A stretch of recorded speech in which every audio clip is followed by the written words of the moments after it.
저는 군대 전역하면서부터 군대하고는 인연이 없을 줄 알고 또 스스로 인연을 만들지 않았는데 군선교회 선교사로 투어교회를 섬기고 있습니다.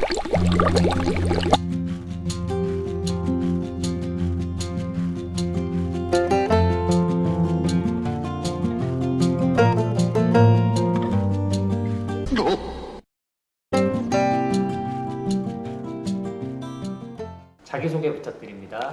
예, 안녕하세요. 저는 강원도 홍천에 있는 투어갈렙교회 이기동 목사입니다. 만나서 반갑습니다. 제가 2011년 11월에 목사 안수를 받았는데 제 친구가 저한테 군교회 섬기는 걸 어떻게 생각하느냐. 저는 군대 전역하면서부터 군대하고는 인연이 없을 줄 알고 또 스스로 인연을 만들지 않았는데 기도하지 못했던 부분에서 제가 준비하지 못했던 부분에서 하나님의 목사 안수를 받고 바로 이쪽 교회로 파송받을 수 있도록 하나님의 인도하심이었고 또 하나님의 또 섭리 가운데 제가 이 군인교회를 섬기지 않았나. 그리고 와서 보니까 지난 8년 동안 저는 단 하루도 한 번도 후회되거나 포기하고 싶다거나 그런 마음을 들지 않았어요.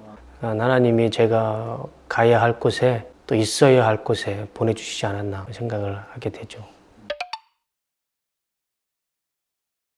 2011년에 12월 첫 주에 제가 아직도 기억이 생생한데 지금 있는 교회 전에 대대에 있는 자그마한 창고를 개조한 교회가 있었어요. 근데 그 여호수아 교회인데 그 교회 처음으로 제가 파송을 받았어요. 근데 12월 첫 주 예배를 드리는데 너무 추운 거예요. 그러니까 목사님이 안 계시니까 온풍기는 있는데 기름이 없던 거죠. 관리를 누가 안 하니까 예배를 인도하는데 손이 떨리더라고요. 군 선교회가 바로 이런 거구나 실감이 되더라고요. 근데 1년이 지나고 제가 이 투어 교회로 옮기게 됐어요.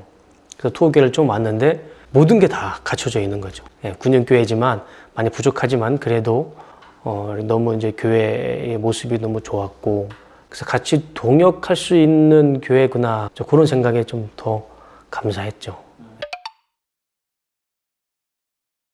군인교회가 이런 것이다 라고 자랑하고 싶은 거는 지금 우리 한국 청년들이 많이 떠나잖아요. 그런데 우리 군인교회는 그 떠났던 형제들이 다시 오는 교회예요. 제가 8년 동안 보니까 세 종류의 용사들이 오더라고요. 첫 번째는 꾸준히 신앙생활하는 용사들이 열심히 해요. 또 두 번째는 교회를 떠났던 친구들이 군대 와서 다시 나오더라고요. 그리고 또 하나는 아예 교회를 처음 나오는 용사들도 있어요. 매주 집을 나갔던 탕자 아들들이 돌아오고 아예 교회를 처음 나오는 용사들도 있고 그게 너무 기쁜 거죠.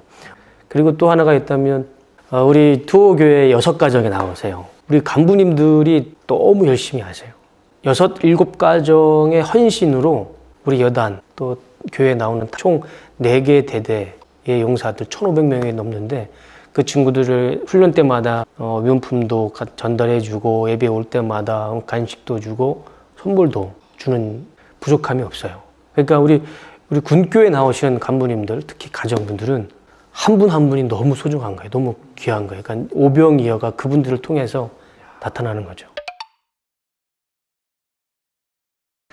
사실 많이 있죠. 많이 있는데 제일 기억나는 간부님이 한 분 계세요. 대대장님이셨는데 3년을 저랑 같이 신앙생활을 하셨어요. 그분이 항상 맨 앞자리에 성가대석에서 예배를 드리셨어요. 그러니까 훈련이나 휴가를 제외한 모든 주일에 참석하셔서 성가대를 하셨어요. 근데 어느 날 제가 부대 간부님한테 전화가 받았어요. 목사님, 대대장님 훈련 중에 사고 당하셔서 대학병원에 가 계십니다. 가서 보니까 이미 수술은 끝나 있고 보니까 이제 목에 이렇게 그 보호대를 차고 계시고 대전차질에 훈련을 하는데 그 훈련 중에 그 대전차질의 파편이 이 목을 스친 거죠. 이렇게 스친 거예요. 의사가 조금만 더 들어갔으면 손대를 잃을 뻔했다는 거죠. 그래서 그 다음에 하시는 말씀이 제가 막 눈물이 핑 돌더라고요. 뭐라고 말씀하시냐면 하나님한테 너무 감사드린다는 거예요. 왜냐하면 내 성대가 하나님 보여주셔서 성가대를 계속 할 수 있어서 그 와중에 성가대를 더 할 수 있어서 감사하다는 그런 고백은 이건 진심이잖아요. 그렇게 큰 사고를 당했음에도 불구하고 내가 성대를 다치지 않아서 성가대 할 수 있어서 너무 하나님께 감사합니다.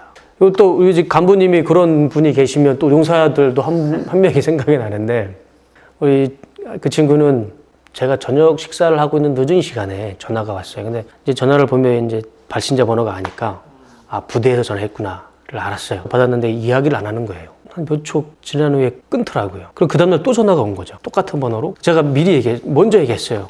내가 군부대인 걸 아니까 얘기해라. 어떤 고민이 있는 것 같은데 내가 민간 목사지만 그래도 내가 분명히 너한테 도움 줄 수 있는 부분이 있을 것이다. 나한테 얘기를 해라. 그랬더니 이 친구가 그제서 얘기를 하더라고요. 뭐라고 얘기하냐면 목사님, 제가 죽기 전에 한번 목사님하고 통화를라도 한번 해보고 싶습니다. 이게 좀 심각하더라고요. 그래서 전화상으로는 안 되겠더라고요. 내일 만나서 나랑 만나서 얘기하자. 그랬더니 그 친구 소속하고 대대를 얘기해 주더라고요. 그래서 갔어요. 그래서 이제 주임무사님실에서 단둘이서 얘기를 하는데 이 친구가 가만히 들어보니까 말이 좀 느려요. 좀 어눌해요. 그리고 행동이 좀 느린 거죠. 그러니까 선임들이 이 친구를 별로 안 좋아했던 것 같아요. 그러니까 동기들도 답답한 거죠. 선임도 동기도 그렇게 하니까 이제 후임들까지 이 친구를 그러니까 소위 말해서 은근히 딸을 당하니까 이 친구가 자존감이 완전히 무너졌던 거죠. 그러니까 자기가 할 수 있는 거는 죽음밖에 선택이 없던 거죠. 근데 다행히 정말 하나님의 은혜로 그래도 목사하고는 통하지 않을까 그런 생각이 들었나 봐요. 그래서 저한테 전화를 했던 거예요. 그때 그 친구를 만나서 이야기하면서 이 친구를 가만 놔뒀다가는 무슨 큰 일이 생기겠다는 생각이 들어서 해당 지휘관한테 말씀을 드려서 타 대대로 보직을 변경을 해서 옮겼죠. 그래서 다른 대대로 갔는데 너무 적응을 잘하는 거예요. 그래서 교회 나와서 군중으로 전역을 했어요. 지금도 연락이 되고 친구가 용사로서는 제일 기억에 남고 감사한 친구죠. 다 감사한 중에도 한 가지 어려움이 있다면 외로움이죠. 많은 분들과 목사로서 많이 만날 수 있는 부분이 적기 때문에 또 성도들과의 교통의 시간이 적기 때문에 혼자 있는 시간이 많고 외딴 섬에 있는 것 같은 그런 기분도 들기도 하고 그런 부분이 모든 게 다 감사하지만 그래도 힘들다라고 했을 때는 그게 가장 힘들지 않을까 생각을 하죠. 제일 행복한 순간은 용사들이 저한테 와서 상담할 때입니다. 그때는 제가 목사가 되기를 군인교회 오기를 정말 잘했다. 하나님 너무 감사하다는 생각이 들어요. 왜냐하면 20대 초반의 남자애들이 자기 속마음을 잘 얘기 안 하잖아요. 그래도 목사라고 와서 이제 고민을 얘기하면 저는 그 자체가 너무 고마운 거예요. 저는 답이 줄 수 없지만 대화 중에 자기들이 다 알아서 찾아가요. 그러면서 마지막에 목사님 감사합니다. 목사님 얘기하면서 답을 찾았습니다. 저는 아무것도 한 게 없는데 들어준 게 전부인데 그게 너무 감사한 거예요. 제가 군인교회를 섬기지 않았다면 아마 저는 평생 군교회에 대한 관심이 없었을 것 같아요. 근데 제가 막상 군인교회를 섬기니까 가장 필요한 건 관심이더라고요. 근데 한 가지 군인교회라고 하면 용사들에 대한 비중이 많죠. 근데 간부들의 선교가 아주 중요해요. 이제 좀 더 간부들을 향한 선교, 한국교회의 관심, 사랑, 전도의 방법이 필요하지 않나. 실제로 간부님이 너무 힘들어하죠. 용사들의 인권은 성장했는데 굉장히 잘 됐어요. 너무 감사해요.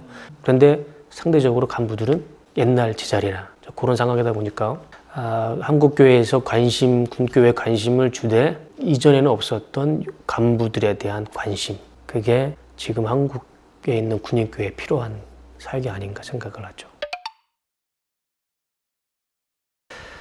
교회는 사실 제가 전도사 시절 때하고 제 생각이 많이 바뀌었어요. 제가 전도사 시절에는 교회는 하나님의 말씀과 정의와 공의가 세워져야 되는 곳이다. 그거 틀리진 않죠. 근데 그게 저한테는 교회가 전부였던 것 같아요. 근데 군교회에 와서 용사들을 한 명씩 만나면서 그들의 삶의 상처를 보고 아픔을 보고 생각을 했을 때는 저는 교회는 어머니라고 생각을 해요. 어머니 하면 한결같잖아요. 그리고 자식들은 그 어머니의 사랑 때문에 살잖아요. 내가 밖에서도 상처받아도 엄마 품에 가면 평안하고 안식을 누리는 것처럼.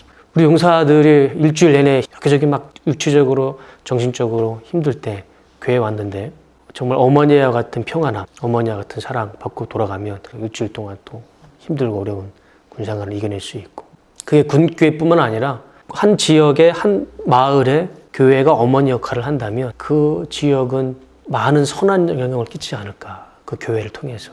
어머니 역할을 하는 것이, 어머니가 돼야 하는 것이 교회다라고 생각을 하게 됐죠. 제가 우리 투어교회를 위해서 기도하는 거는 딱 두 가지인데, 첫 번째는 우리 용사들 그래도 투어교회 다니면서 하나님을 만나고 또 하나님 말씀에 위로받고 그런 교회가 또 그런 용사들이 됐으면 좋겠고, 또 하나는 우리 간부님들, 우리 투어교회를 섬겨주시는 너무 고마운 우리 간부님들이 다 승승장구했으면 좋겠어요. 그래서 그런 마음, 또 그런 기도를 하고 있죠. 또 제 개인 기도라면 우리 아내하고 우리 아들이 저 따라와서 힘든데, 아들은 태어나니까 아빠가 군교회 목사고, 저 아내는 아무도 모르는 홍천에 가서, 사실 우리 아내도 많이 힘들었죠. 그래서 우울증도 겪었어요. 군교회 섬기시는 사모님들은 대부분 다 하나의 과정일 것 같아요. 그래서 저희 가정이 참 하나님이 주신 사역에, 사명에 저나 우리 아내나 아들이 다 순종해서 한 마음으로 하나님 바라보면서 하는 게 제 개인적인 기도 제목이죠.